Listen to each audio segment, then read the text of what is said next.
구약 성경에 보면은 천국이라고 하는 단어가 나오지 않습니다. 그러나 아브라함에게 약속하고 또 출애굽한 이스라엘 백성들에게 약속한 가나안 땅, 그 가나안 땅이 천국은 아니지만 천국의 그림자로 보기도 합니다. 그런데 신약에 와서 예수님은 천국 또는 하나님의 나라라고 하는 말씀을 굉장히 많이 하셨습니다. 마태복음 3장에서 28절을 보시면은 매 장마다 천국에 대한 말씀하셨어요. 그리고 마태복음 13장을 보시면은 마치 천국이라고 하는 단어로 도배를 하듯이 천국에 대한 말씀을 그렇게 많이 하셨습니다. 물론 천국이 어떻다라고 구체적으로 묘사한 것은 아닙니다. 이 고린도서 12장을 보시면은 바울이 천국을 보았는데 바울은 천국의 환경이 어떻고 모양이 어떻고 뭐 그런 얘기는 안 했습니다. 그냥 천국은 그야말로 신비로운 곳이라고만 말씀을 하셨어요. 내가 몸 안에 있었는지 몸 밖에 있었는지 모르겠다고 그러시면서, 그러니까 천국은 한마디로 인간의 말로 다 표현할 수 없는 그야말로 가장 영광스럽고 가장 신비롭고 그리고 좋은 곳입니다 라고 하는 의미입니다. 그런데 요한계시록 4장과 5장을 보면 최초로 천국의 모습을 계시해 주고 있습니다. 그리고 요한계시록 21장에서 22장을 보시면 이 천국의 모습을 상징적이지만은 아주 구체적으로 계시해 줍니다. 바로 계시의 점진성입니다. 즉 구약에서는 천국을 하나의 그림으로 보여주셨고 신약에서는 예수님께서 직접 말씀하셨고 또 그 천국을 비유로 설명을 해 주었습니다. 그리고 계시록의 말씀을 통해서는 천국의 모습을 계시해 주시고 계시록 마지막 부분에서는 좀 더 구체적으로 천국을 계시해 주시고 있습니다. 한마디로 말씀을 드리면 천국은 분명히 있다는 것입니다.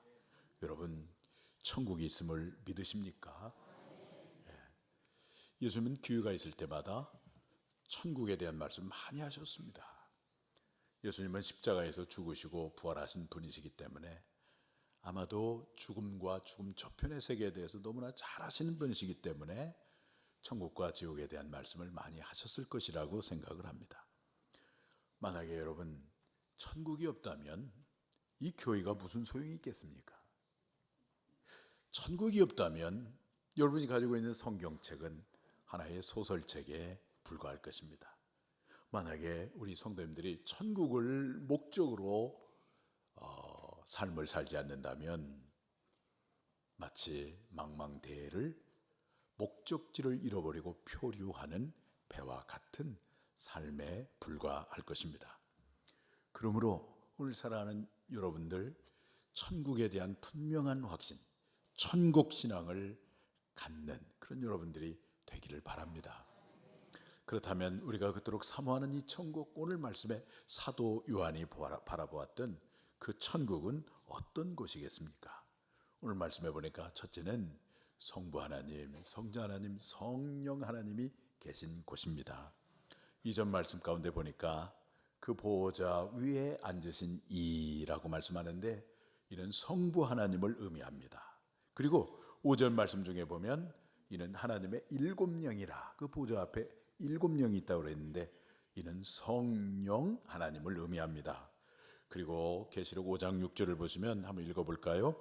내가 또 보니 보좌와 내 생물과 장로들 사이에 한 어린 양이 서 있는데 일찍이 죽임을 당한 것 같더라. 이 보좌와 내 생물과 24 장로들 사이에 한 어린 양이 서 있는데 일찍 죽임을 당한 것 같더라. 누구를 연상하죠? 예수님을 연상하죠. 성자 하나님이신 예수님을 의미합니다. 사도 요한이 주의 날 그 밤모섬에서 성령의 감동을 받아서 예수님을 보았습니다. 그 오른손에 7뼈를 붙잡고 7금 촛대 사이를 거니시는 그 예수님을 보니까 그 영광을 감당할 수가 없어서 그 사도 요한이 마치 죽은 자 같이 되었다고 그랬습니다. 요한은 거기에서 성령의 감동으로 보여준 계시를 기록을 하였는데, 네가 본 것과 지금 있는 일과 장차 될 일을 기록해서 7교회에 보냈습니다. 그것이 바로 요한계시록입니다.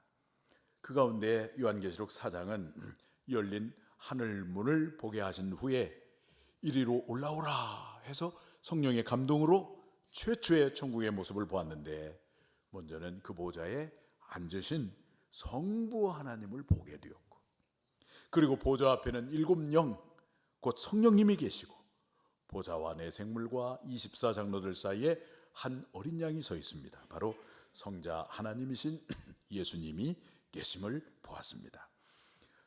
이 보좌는 왕의 자리라는 말이죠. 근데 그 왕의 자리가 그게 물리적으로 실제로 있었다는 것이 아니라 하나의 상징입니다. 그게 통치자를 의미하는 것입니다. 만왕의 왕이신 하나님께서 만물을 다스리시고 통치함을 의미합니다. 그 보좌에 앉으신 하나님, 성부 하나님의 모습을 표현하기를 오늘 말씀에 벽옥과 같고 홍보석과 같고 무지개가 달린 녹보석과 같다, 이렇게 말씀을 했어요. 이것은 성부 하나님의 무엇을 말해주고 있을까요? 성부 하나님의 속성을 말해주고 있습니다. 벽옥은 푸르고 빛나는 고운옥인데 이것은 하나님의 거룩하심, 하나님의 정결하심을 의미하고요.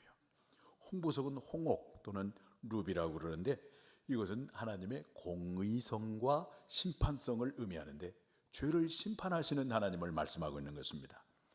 무지개는 무엇이 생각나나요? 무지개 하면 생각나는 게 있죠. 노아의 언약을 생각나게 합니다. 그래서 언약성을 말하고, 녹보석은 영원한 생명을 말합니다. 이것을 종합을 해보면 보좌에 앉으신 성부 하나님은 어떤 분이신가? 하나님은 거룩하시고 공의로우시고 약속한 바를 반드시 이루시는 신실하신 하나님이시고 영원한 생명이신 하나님이시다라고 하는 것을 우리에게 계시해 주고 있는 것입니다. 그런가 하면은 천국은 또 누가 계십니까? 성령 하나님이 계세요. 보좌 앞 7등불 7영이 있는데, 여기서 7이라고 하는 숫자는 여러분이 잘 아는 것처럼 무슨 숫자예요?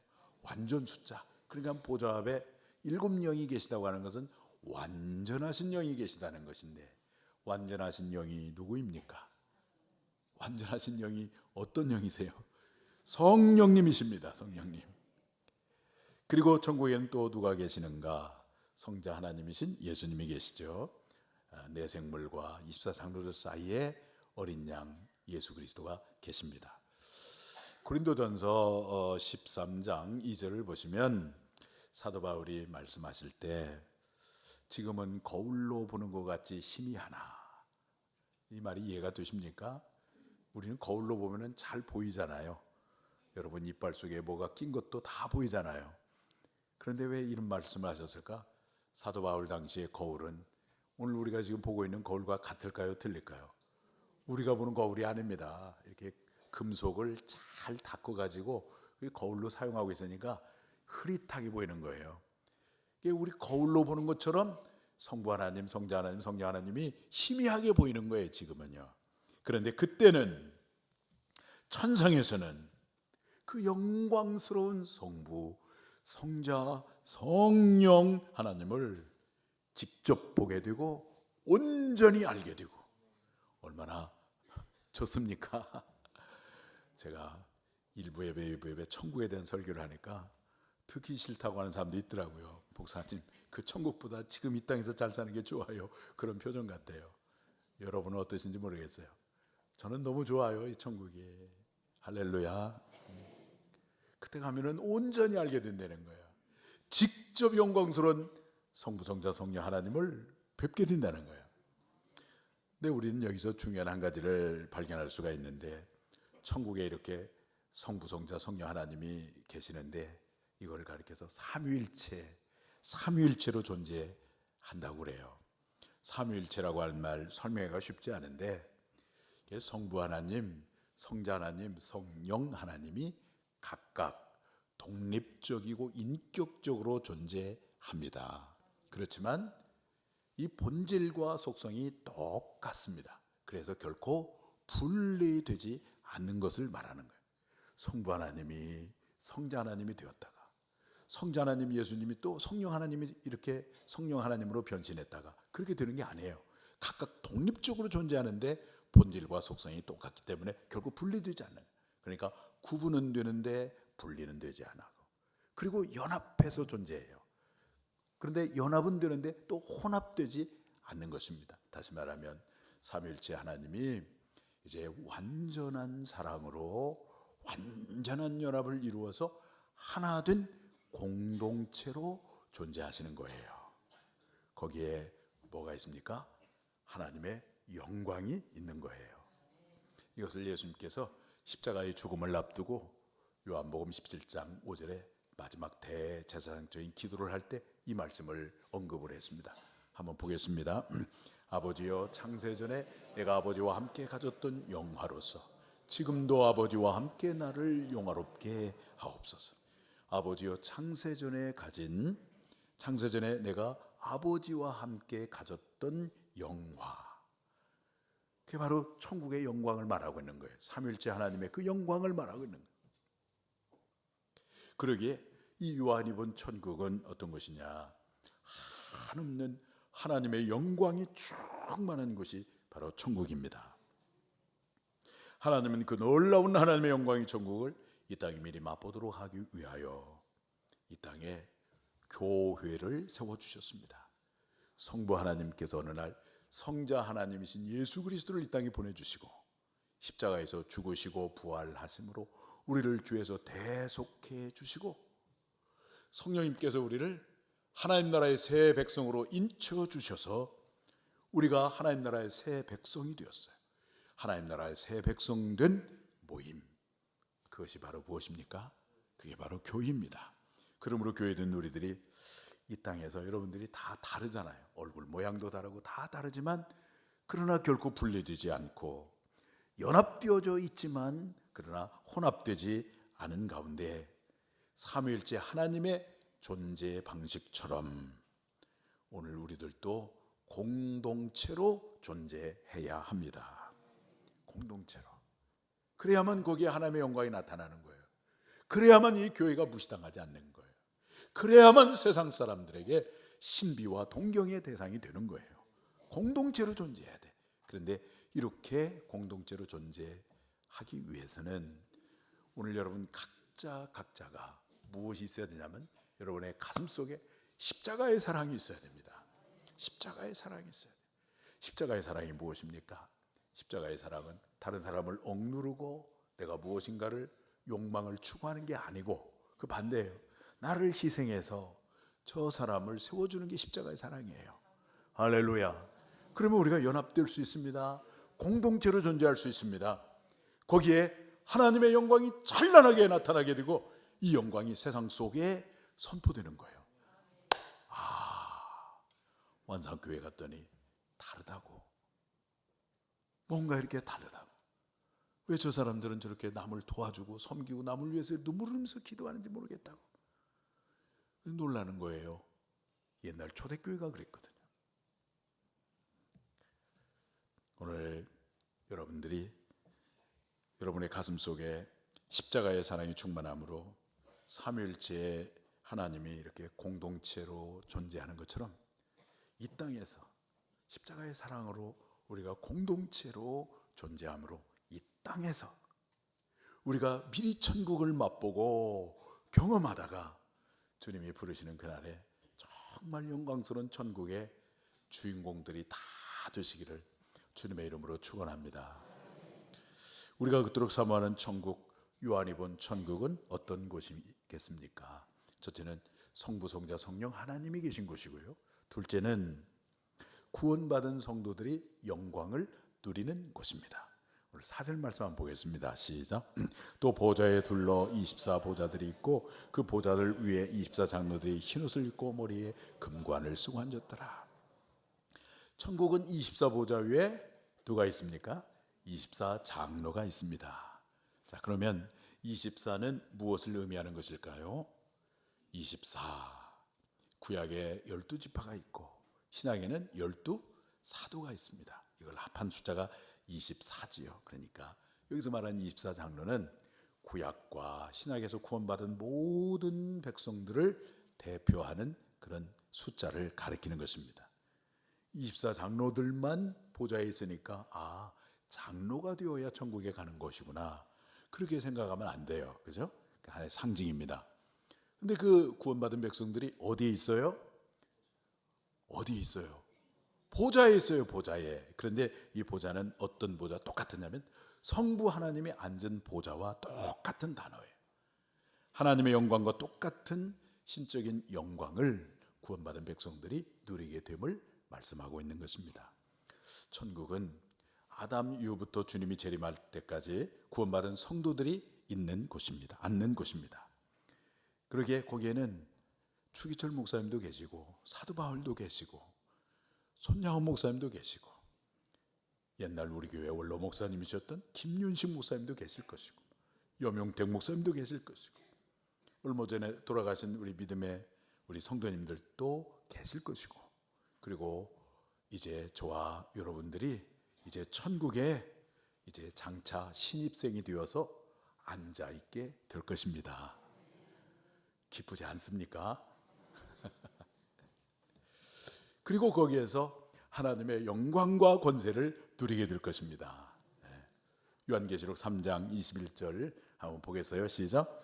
이기는 그에게는 내가 내 보좌에 함께 앉게 하여 주기를, 내가 이기고 아버지 보좌에 함께 앉은 것 같이 하리라 그랬어요. 여기 이기는 그에게는 그런데 이기는 자는 이만희를 얘기하는 게 아니고요, 구원받은 성도를 말합니다. 구원받은 성도들이 주님의 보좌에 함께 앉게 해주는데 그 주님의 보좌는 곧 아버지 보좌와 함께 앉은 것과 같다고 그랬습니다. 그러니까 성도들이 앉는 보좌는 곧 예수님의 보좌이고 예수님의 보좌는 곧 성부 하나님의 보좌와 똑같습니다. 그때는 구원받은 성도들이 하나님과 예수님의 영광과 똑같은 영광을 누리게 되는 것입니다. 그래서 이것을 요한계시록 20장 6절에서는 이렇게 표현했어요. 한번 읽어봅니다. 그리스도와 더불어 천년 동안 왕노릇한다. 또 요한계시록 22장 5절에는 세세토록 왕노릇한다. 이렇게 표현했습니다. 여러분, 그러니까 천국은 어떤 곳입니까? 구원받은 성도들이 왕노릇하는 곳입니다. 여러분 믿습니까? 오늘 본문 4절에 24 장로의 머리가 뭘 썼다고 그랬어요? 금관을 썼다고 그랬어요. 옛날 개혁성경에는 금면류관이라 되어 있는데 금관을 썼어. 이 금관을 썼다는 말은 왕권을 의미하는 거예요. 왕권을 상징하는 묘사입니다. 구원받은 성도가 천국에서는 무엇을 하느냐? 왕권을 썼어. 세세토록 왕노릇하는 거예요. 얼마나 그러니까 여러분들이 영광스러운 존재입니까? 구원받은 성도들이 이처럼 대단한 존재예요. 비록 우리가 이 땅에서 참 고난을 당하기도 하고 어떤 때는 핍박을 받기도 하고 또 가난하기도 하고 아프기도 하고 약할지 모르지만 천국에서는요, 이 땅의 권세가 결코 부럽지 않습니다. 그래서 진실한 성도들은 이 땅에서 높임을 받으려고 하는데 관심이 없어요. 그렇게 존경받으려고 하는데 그렇게 관심이 없다고.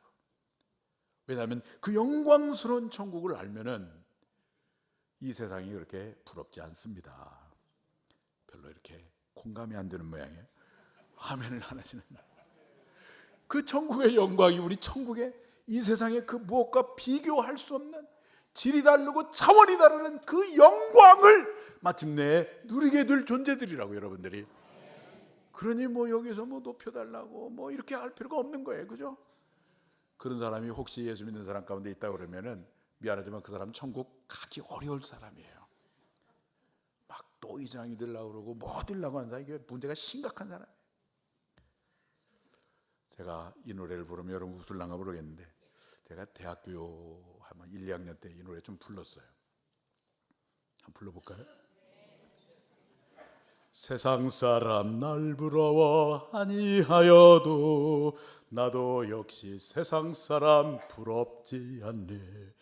하나님의 크신 은혜 생각할 때에 할렐루야 찬송이 저절로 나네. 세상 사람 날 부러워하니하여도 하늘나라 천군 천사 날 부러워해. 영원토록 누릴 영화 생각할 때에 할렐루야 찬송이 저절로 나네. 그렇죠? 천군 천사들이 여러분을 부러워하게 됩니다. 그 영광스러운 천국 이렇게 생각을 하면은 할렐루야 찬송이 저절로 나죠. 그런데 제가 여러분에게 묻겠습니다. 그 영광스러운 천국은 누가 가겠습니까? 누가 갈까요? 보좌에 앉은 24장로들, 그 24장로들의 옷을 보니까 어떤 옷을 입었어요? 흰 옷을 입었어요. 흰 옷을. 흰 옷 입은 자만 갈 수가 있습니다. 다시 말하면 흰 옷 입은 자만 천국에 갈 수가 있는 것입니다. 그러면 흰 옷을 입었다고 하는 말은 무엇을 의미할까요? 죄 씻음을 받았음을 의미합니다. 우리 교회 성도님들이 세례 받을 때 하얀 가운을 입고 세례를 받잖아요. 그 뭐냐면은 예수님의 피로 죄 씻음을 받았다고 하는 것을 상징하기 때문에 하얀 가운을 입힙니다. 요한계시록 7장 14절을 보시면 구원받은 자들, 천국에 가는 성도들을 이렇게 말씀하세요. 한번 읽어봅니다. 내가 말하기를 내 주여 당신이 아시나이다 하니 그가 나에게 이르되 이는 큰 환난에서 나오는 자들인데 어린 양의 피에 그 옷을 씻어 희게 하였느니라. 어린 양의 피에 그 옷을 씻어 희게 하였느니라. 내가 구원받아야 될 죄인임을 알고 죄 없으신 하나님의 아들 예수님께서 나의 죄를 위해서 십자가의 대속의 죽음을 죽으시고 부활하셨음을 믿고 그 주님을 나의 주 하나님으로 영접한 사람이 바로 죄 씻음을 받은 흰 옷 입은 성도가 되는 거예요.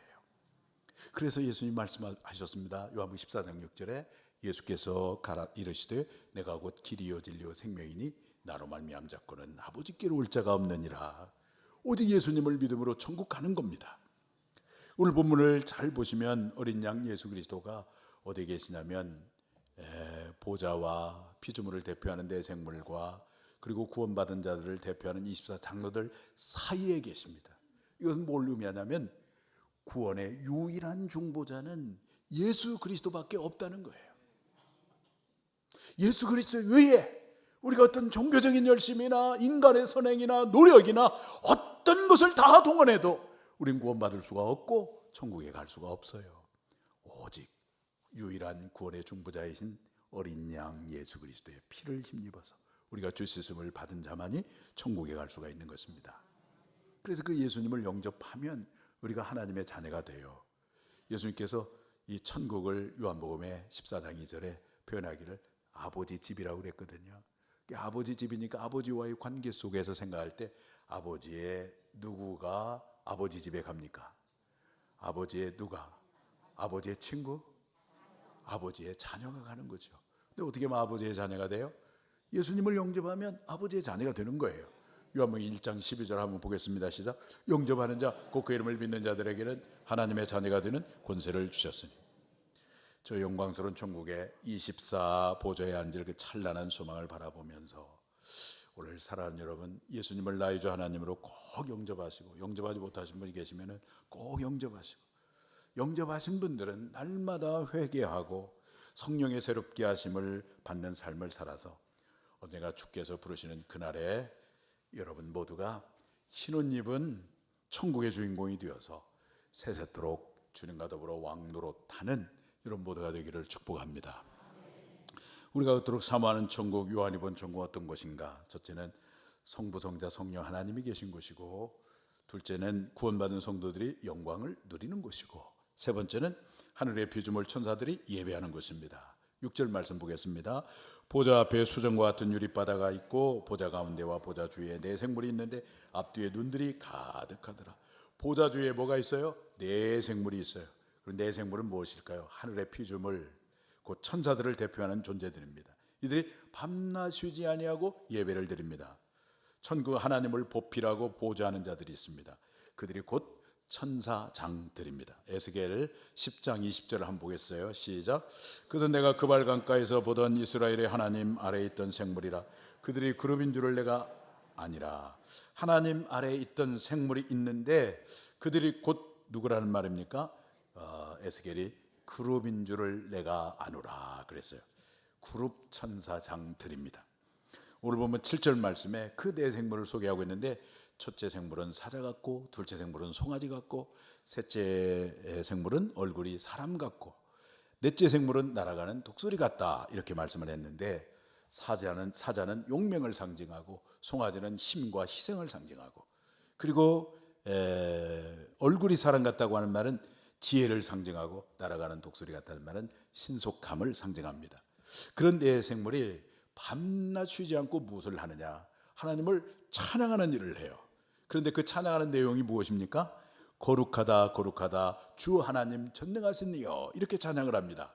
그런가 하면은 구원받은 백성들을 대표하는 24장로들이 무엇을 하냐?